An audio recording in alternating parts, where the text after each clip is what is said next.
From Keene in the Shire, the Liberty Media capital of the world, this is Daryl W. Perry, host of FPP Radio News for Thursday, September 18th, 2014. Silver is trading at $18.51 per ounce.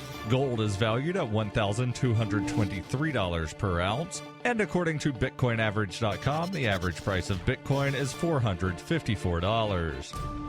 Antiwar.com reports, in a direct contradiction to Tuesday's Senate testimony by General Martin Dempsey, President Obama on Wednesday ruled out having any U.S. ground combat troops in Iraq, insisting the military will not fight another ground war in Iraq. Obama's comments came after a briefing with military commanders at CENTCOM and is in keeping with his long-standing narrative that, despite the growing number of ground troops being sent, they won't actually get into combat. Iraq has also made clear that such troops are not welcome. With the administration dramatically expanding its military goal in Iraq and Syria, the pledges for no ground troops are increasingly not credible, with congressional leaders seeing a ground war as an inevitability, and General Dempsey conceding that it was likely the U.S. advisors would engage in ground combat embedded with Iraqi forces when they start trying to retake major ISIS-held cities. The White House tried to downplay Dempsey's comments as a mere hypothetical and insisted President Obama is determined to not even review or consider any option that involves ground troops in combat. At present, there are approximately 1,600 U.S. ground troops in Iraq, all labeled advisors. The administration has sent additional troops approximately once a week throughout the past month.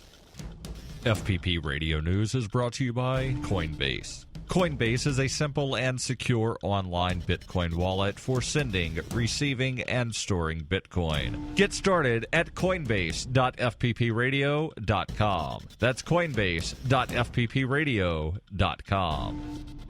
Reuters reports, the fate of the United Kingdom rests on hundreds of thousands of wavering Scottish voters. An opinion poll showed support of the 307-year-old union just a whisker ahead of the secessionists. In an intense final day of campaigning on Wednesday, leaders of both sides beseeched Scots to seize the reins of history in a vote that has divided families, friends, and lovers, but also electrified the country of 5.3 million people. Voters go to the poll today to answer yes or no to the question, should Scotland be an independent country? 5 surveys showed support for independence at 48% compared with 52% for the Union. An Ipsos MORI poll showed it even closer at 49% to 51%, while a second Survation poll conducted by phone showed Unionist at 53% and Separatist at 47%. Alex Salmond, Scotland's nationalist leader, told supporters, "This is our opportunity of a lifetime and we must seize it with both hands. Scotland's future must be in Scotland's hands." Invoking 18th century economist Adam Smith and Scotland's greatest poet Robert Burns, Salmond implored Scots to ignore warnings from London, saying, "Don't let them tell us we can't. Let's do this now." With a mix of shrewd calculation and nationalist passion, Salmond has hauled the Yes campaign from far behind to within a few percentage points of winning his dream of an independent Scotland.